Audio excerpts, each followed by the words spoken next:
Uh, uh, uh, Line Smack Tech. What's up, y'all?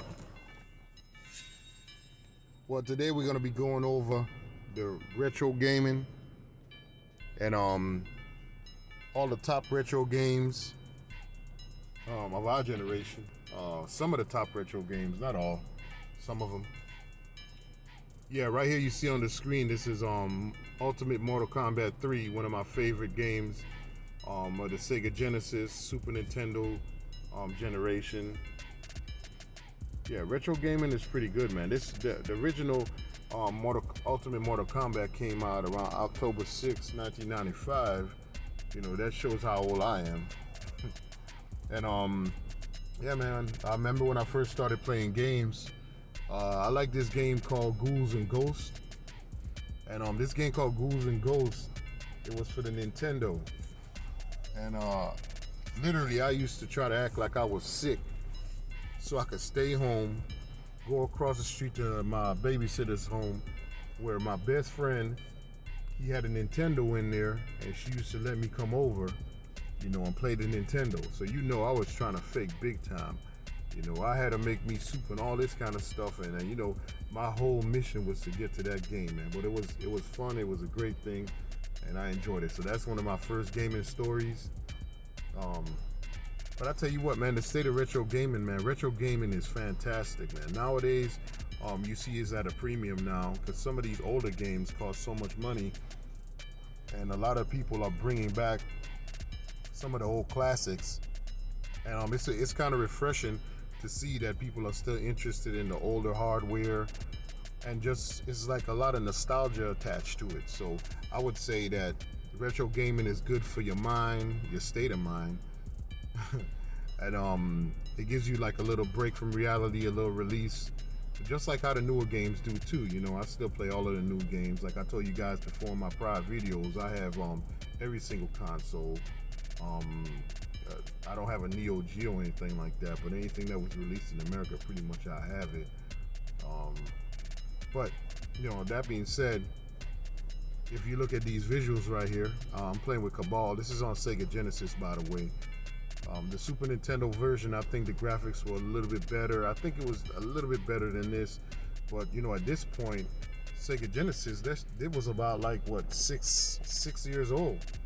And you know, and it came out in 1989. So you know that, you know, at this time the hardware was being pushed to the max. You can see the color palette is a little bit off from the arcade version. You're gonna see the arcade version coming up next.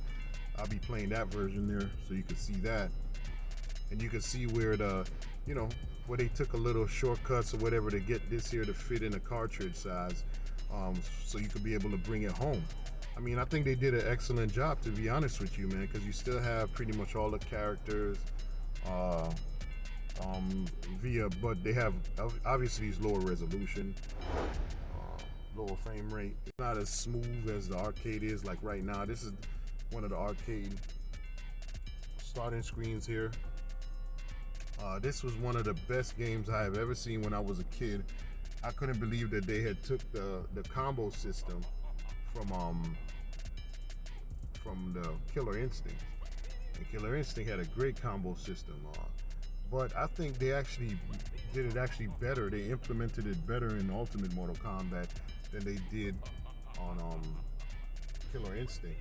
Because Killer Instinct was too one way. It was too combo focused, and it was never good. It was never a good mix of gameplay versus combos. It was like all combos, and sometimes you get caught up in combos and you couldn't even like block them and stuff. But then they made a combo breaker that was a lot better, you know. But you know, that being said, just like everything else, they try to make improvements in these games, and they did improve dramatically with this combo system. You still could do the regular kicks and punches. They had a run. You know, all of these things were available to us, and it was pretty good to play this game. It's very fun, very competitive too. If you got somebody that was really good, or you got somebody that was you know, very talented in this game, man, it was an awesome sight to see him play on an arcade stick too. It was like pretty good. Like you used to be able to watch people playing on arcade sticks. They don't really do that too much no more. I mean, I think they still do that kind of stuff in Japan, you know, they go to arcades and all that kind of stuff. But here in America, we don't too much do all of that anymore. Physical versus digital. That's one of the things when you do a retro game, and I prefer physical because physical, you always have the physical copy, the original cartridge. And sometimes you even have the original booklets. You open it up, it's like opening up a book of your past, but it's just a video game. Digital is okay, you know, but I prefer to have a physical copy because if these companies go out of business, you no longer have the product. And that's what you don't want to have. You want to be able to have the product available to you at any time you want. You know, sometimes if the company goes out of business, you no longer have that, and I'm pretty sure they ain't giving you a discount or they ain't giving you your money back. So there was also 2 versions to this too. That's what made this game very interesting. They had MK3 and there was MK3 Ultimate, and MK3 itself, that was the one I first was introduced to. MK3 was one of those games that it was like the start to this. I think Ultimate Mortal Kombat was DLC pretty much to add the ninjas in there because a lot of people were pissed off that Scorpion and the real Sub-Zero wasn't in there, and they didn't put Ermac in the first MK3 that came out like April the same year. Yeah, and that pissed off a lot of people, so they had to update it. They released 2 versions of the game in 1 year, so that should tell you right there. But right now I'm playing Ghost of Tsushima. That's gonna be my next review. I just wanted to give everybody a quick look at my retro games. This is just Mortal Kombat 3. I have plenty more to go, and I'll be hitting the retro corner pretty soon. Everybody, please like and subscribe, and hit the bell for notification. Line Smack out.